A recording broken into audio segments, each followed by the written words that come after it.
कोण आहे मी? चंद्राच्या नुसत्या पूर्णत्वानं सागराच्या हृदयाला भरती आणणारं गुरुत्वाकर्षण आहे मी. सामान्यपणाच्या व्याप्तीची कवाडं बंद झाल्यावर होणारा साक्षात्कार आहे मी. विज्ञानाच्या तुझ्या अंधकारात आशेचा एक किरण घेऊन येणारं अध्यात्म आहे मी.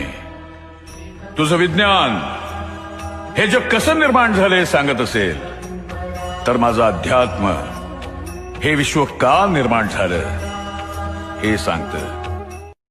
कोण आहे मी? चंद्राच्या नुसत्या पूर्णत्वानं सागराच्या हृदयाला भरती आणणारं गुरुत्वाकर्षण आहे मी. सामान्यपणाच्या व्याप्तीची कवाडं बंद झाल्यावर होणारा साक्षात्कार आहे मी.